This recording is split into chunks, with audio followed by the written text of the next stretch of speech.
संगजी school के बाद Duan जियाक्सू का इंतजार करती है, लेकिन वह देर से आता है, जिससे उनके बीच एक प्यारी सी बातचीत होती है। दोनों एक नाश्ते की दुकान पर समय बिताते हैं, जहां डुआन जियाक्सू संगजी को एक छोटा सा केक खरीदता है और वे एक दूसरे की मदद करते हैं। संगजी को एक पुराना किस्सा याद आता है, जब डुआन जियाक्सू ने उसके लिए अपने आप को उसका भाई संगयान बनाकर उसकी रक्षा की थी। फिर डुआन जियाक्सू संगजे जी की स्टाइल में एक रचना लिखता है, जिसमें वह यह कहता है कि उसे फिर से संगजी से मिलकर खुशी हो रही है।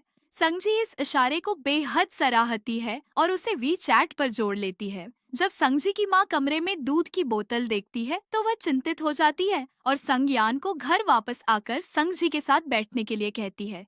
एक पारिवारिक डिनर के दौरान संगजी को एक अप्रत्याशित स्थिति का सामना करना पड़ता है और डुआन जियाक्सू उसे मदद करता है, जिससे उनके बीच का रिश्ता और भी गहरा हो जाता है। लेकिन फिर दोनों के बीच एक प्यारी सी बातचीत होती है।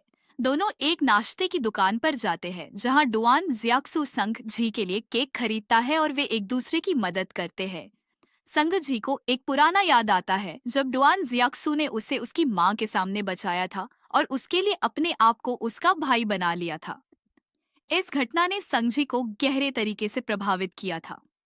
फिर डुआन जियाक्सू संगजी की स्टाइल में एक रचना लिखता है, जिसमें वह कहता है कि उसे संगजी से फिर से मिलकर बहुत खुशी हो रही है।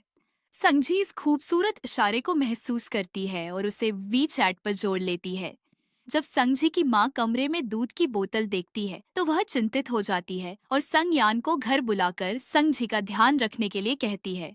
परिवार के डिनर के दौरान संगजी एक मुश्किल स्थिति का सामना करती है और डुआन जियाक्सू उसकी मदद करता है, जिससे दोनों के बीच का रिश्ता और गहरा हो जाता है।